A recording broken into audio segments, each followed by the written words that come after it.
In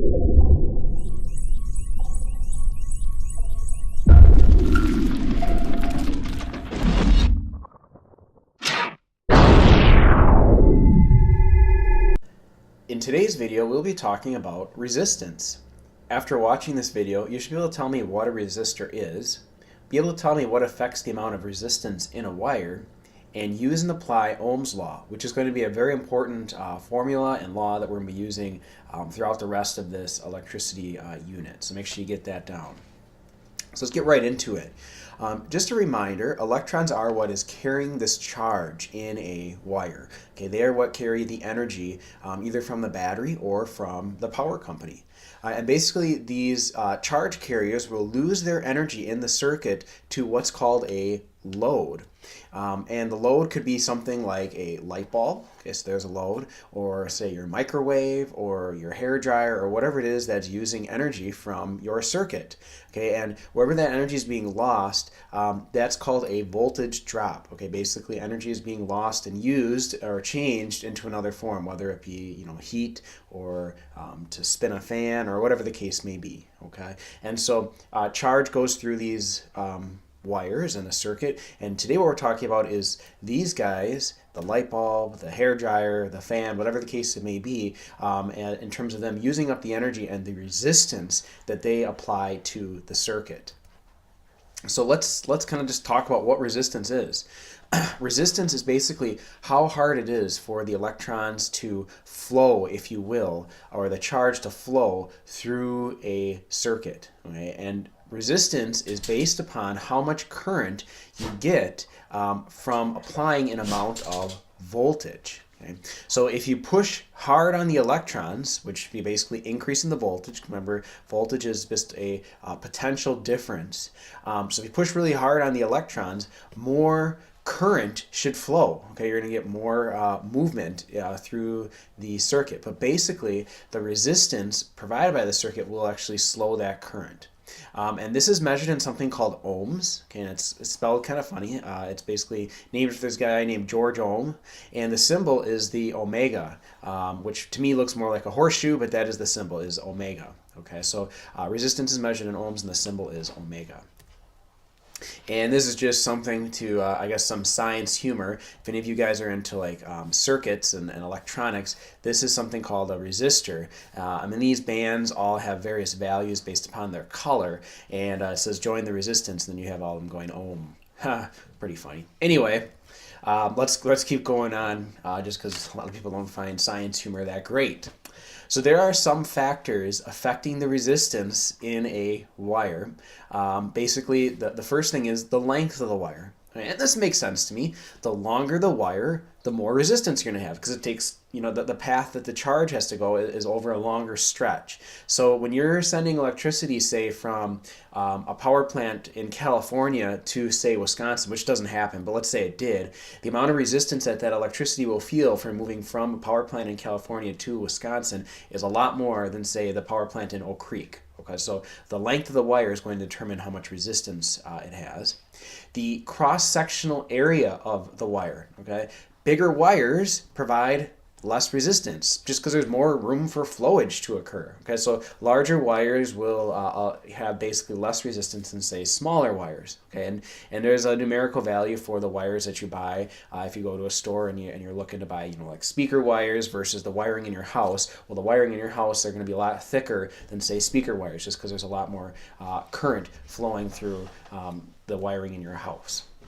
And then finally, the material that the wire is made of. Clearly, plastic would not be a very good material to send electricity through, since plastic is not a conductor. It turns out silver is one of the best known materials for conducting electricity. The problem is silver turns out to be relatively pricey, and so to do a bunch of silver wiring in your house would be pretty expensive. I don't know, maybe some singers like P. Diddy or whatever have silver wiring in their house. I don't know. But most of our houses are probably made out of the next best choice, which is copper. Okay, and copper, although expensive, isn't nearly as expensive as, say, silver. The other day I bought some wiring for my house, and around 100 feet of wire was around $50. So, take it for what it's worth. I was surprised to see the cost of wiring. So here is Ohm's law. Okay? And Ohm's law, there's a couple ways you can write it, and here's two, okay, where you have R equals V divided by I, or V equals I times R, or really I could have another one where you have I by itself. I equals V over R. What do all these letters mean? Well, R is the resistance, okay, and remember resistance is measured in ohms, okay, which is that horseshoe-shaped thing. V stands for volts, and volts is measured in volts, or the symbol is V. And then I is the current, okay, the current running through the circuit, and that is represented with an A for amps, okay. So just these three things are what make up Ohm's law. So it's actually a relatively simple formula, but it's used all the time. So this is one worth memorizing, at least one form of them, of the formula, and then you can manipulate it to basically do whatever you need to find out. Okay, so you certainly could write all three of these down, but basically the one I personally remember is this one, V equals I times R, and then I can just manipulate it to get the rest. Okay. Here's a little graph of Ohm's law, where as you increase the current, and the voltage increases, basically it's saying resistance is going to increase because the slope is resistance. So if a material does obey Ohm's law, which in our class all materials we're going to say obey Ohm's law. We won't get into materials that really don't obey Ohm's law. The line will be straight, okay? So let's do some practice problems.